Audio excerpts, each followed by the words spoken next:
Bismillahirrahmanirrahim. Assalamualaikum warahmatullahi wabarakatuh. Alhamdulillah wassalatu wassalamu ala Rasulillah wa ala alihi wa sahbihi wa mawalah wa la hawla wa la quwata illa billah. Amma ba'd, ma'asyiral muslimin, saudaraku kaum muslimin yang dirahmati oleh Allah Subhanahu wa taala. Allah Subhanahu wa taala ketika menurunkan syariatnya kepada manusia, maka ketahuilah bahwa syariat Allah, hukum Allah, aturan-aturan Allah yang diberikan kepada hambanya, di dalamnya terdapat kemaslahatan yang begitu besar. Itulah kenapa Al-Imam Izzuddin Ibn Abdissalam di dalam kitabnya Qawaidul Ahkam fi Masalihil Anam, beliau mengatakan bahwa asy-syari'atu kulluha masalih, bahwa syariat Allah, aturan-aturan dan hukum-hukum Allah Subhanahu wa taala yang berlaku bagi manusia, di dalamnya terdapat dan terkandung kemaslahatan yang sangat begitu besar.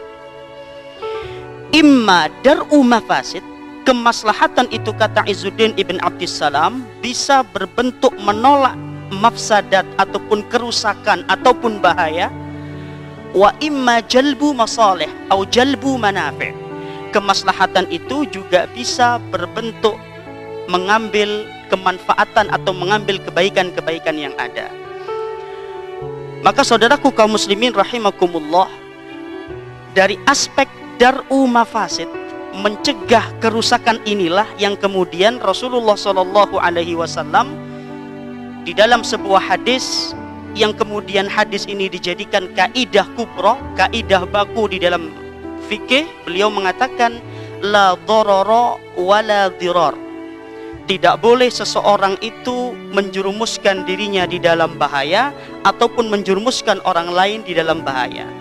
Di dalam kaidah yang lain dikatakan ad-dhararu yuzal, bahwa setiap bahaya itu harus segera dihilangkan.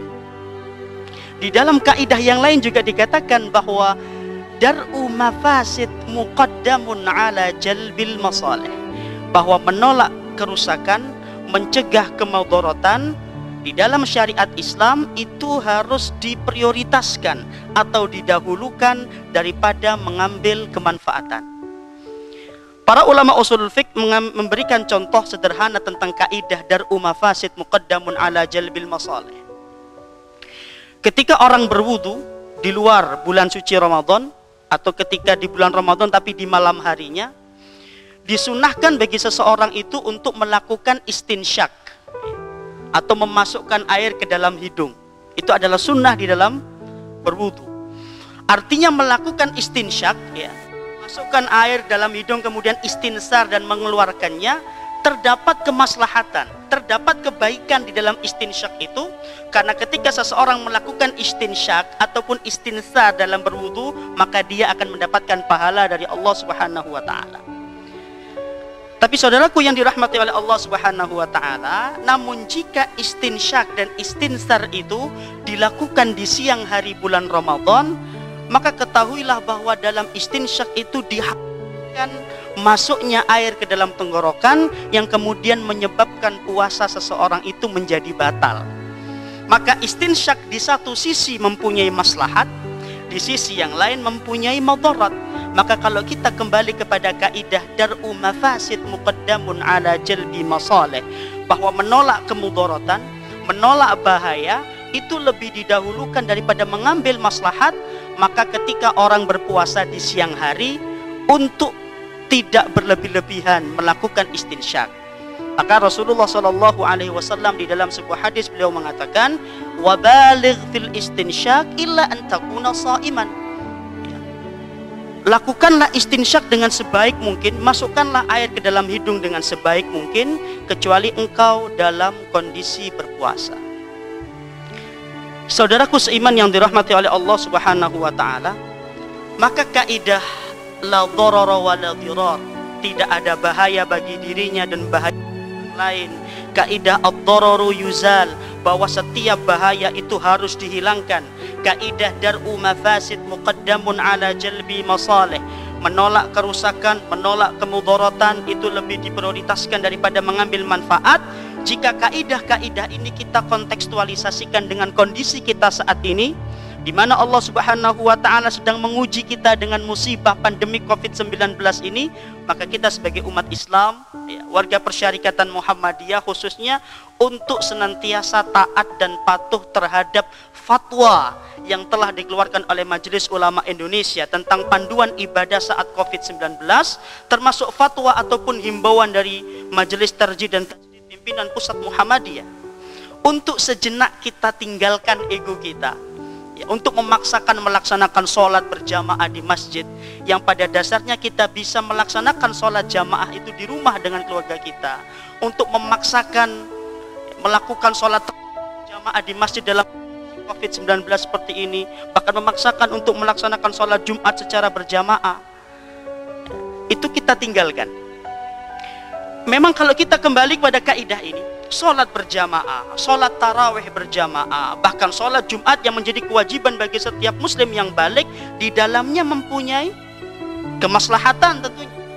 Apa maslahat yang bisa kita ambil dari sholat berjamaah? Pahala yang dijanjikan oleh Allah Subhanahu wa taala 27 atau 25 derajat. Setiap langkah kita ke masjid, kata Rasulullah Shallallahu Alaihi Wasallam, dijadikan sebagai penghapus dosa dan pengangkat derajat kita. Artinya di dalam sholat berjamaah, di dalam tarawih berjamaah, di dalam sholat Jumat berjamaah, itu terdapat maslahat memang. Tapi dalam kondisi kita saat ini, sholat berjamaah, bahkan tarawih berjamaah ataupun sholat Jumat itu juga mengandung sisi madarat. Ada bahaya berkumpul-kumpul dengan orang banyak, yang itu berpotensi yang sangat besar untuk menularkan virus-virus yang sangat berbahaya itu. Maka kembali kepada kaidah ini, dar'u mafasid muqaddamun ala jalbil masalih, menolak kerusakan, menolak bahaya, menolak madarat, itu didahulukan daripada mengambil kemaslahatan. Kalau kita merujuk kepada sunnah Rasulullah Sallallahu Alaihi Wasallam yang diriwayatkan oleh Al-Imam Muslim, suatu ketika Abdullah ibnu Abbas memerintahkan kepada salah seorang muazzin, ketika itu kondisinya hujan sangat deras. An Ibni Abbas radhiyallahu taala anhu annahu qala li muadzinihi yauma atau fi yaumin matirin. Beliau mengatakan, atau Abdullah ibnu Abbas ini mengatakan kepada seorang muazzin yang sedang azan, yang mau hendak melakukan azan di hari Jumat di mana kondisinya sangat deras hujan yang turun saat itu. Apa kata Abdullah ibnu Abbas? Idza qulta asyhadu an la ilaha illallah asyhadu anna Muhammadar Rasulullah fala taqul hayya 'alas shalah.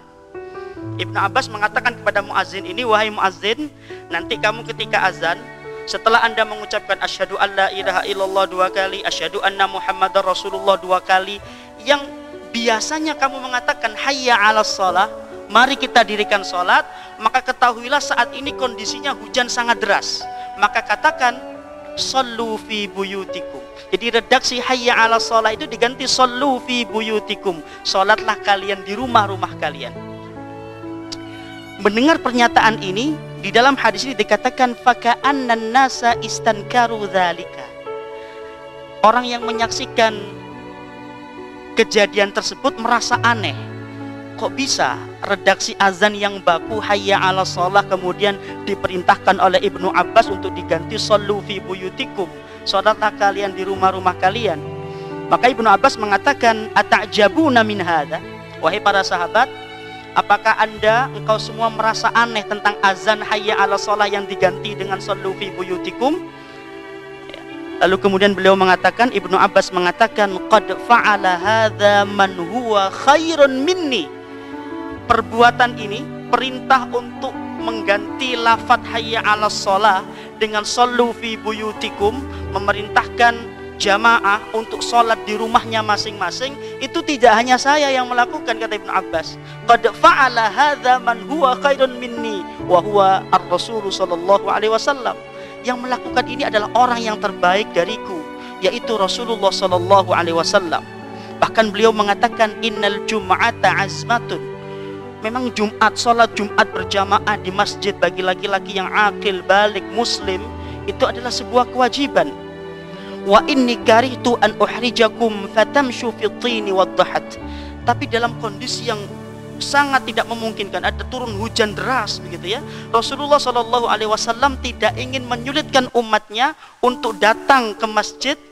Ya, dikhawatirkan dengan datangnya mereka ke masjid itu, ya, mereka akan berjalan di tanah yang becek dan licin. Ya.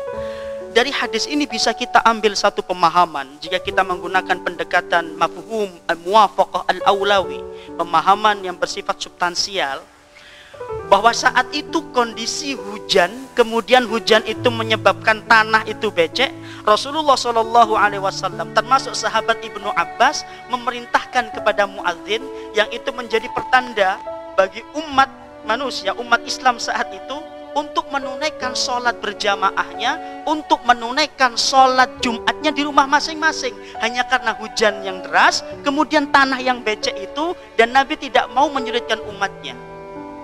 Maka bagaimana dengan kondisi kita saat ini, di mana para pakar, para ahli kesehatan, para dokter sudah menyarankan kepada kita, menganjurkan, bahkan mewajibkan kepada kita untuk melakukan social distancing, physical distancing, untuk tidak berkerumun di satu tempat, berkumpul dan berkerumun di satu tempat.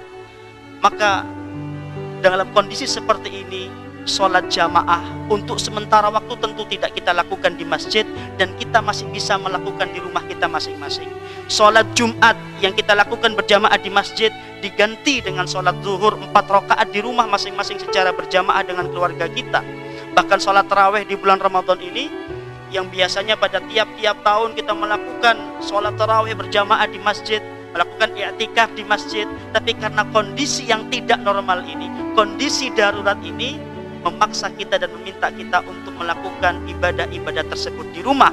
Ya, meskipun sekali lagi bahwa ibadah tersebut mempunyai maslahat yang begitu besar, tapi di sisi lain dalam kondisi saat ini juga mempunyai madarat yang tidak diragukan lagi, besarnya bahaya tersebut.